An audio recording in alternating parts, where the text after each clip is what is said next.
Hello guys, स्वागत है आप सबका मेरी एक और न्यू वीडियो में। तो गाइस, आप सभी ने प्रीव्यू तो देख लिया होगा। तो आप सभी इस तरह का ट्यूटोरियल बनाना चाहते हो तो इस वीडियो को बिना स्किप करे पूरा देखना। मैं आज इस वीडियो में आप सभी को कैपकट में इस तरह का ट्यूटोरियल बनाना सिखाने वाला हूं, तो वीडियो को बिना स्किप करे पूरा देखना। अगर आप एक भी छोटा सा पार्ट मिस कर देते हो तो आप इस तरह का ट्यूटोरियल नहीं बना पाओगे।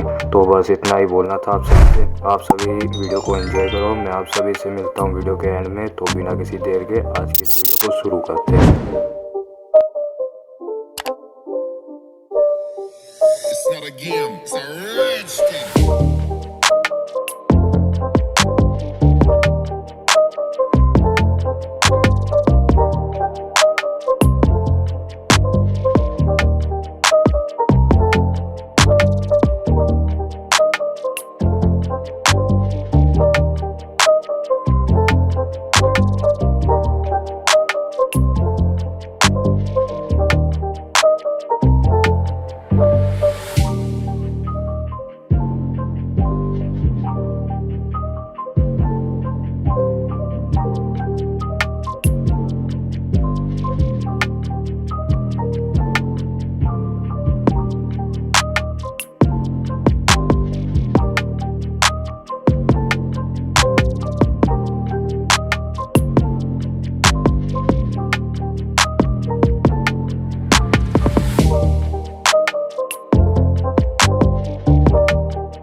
Nossa, é só de fim de semana.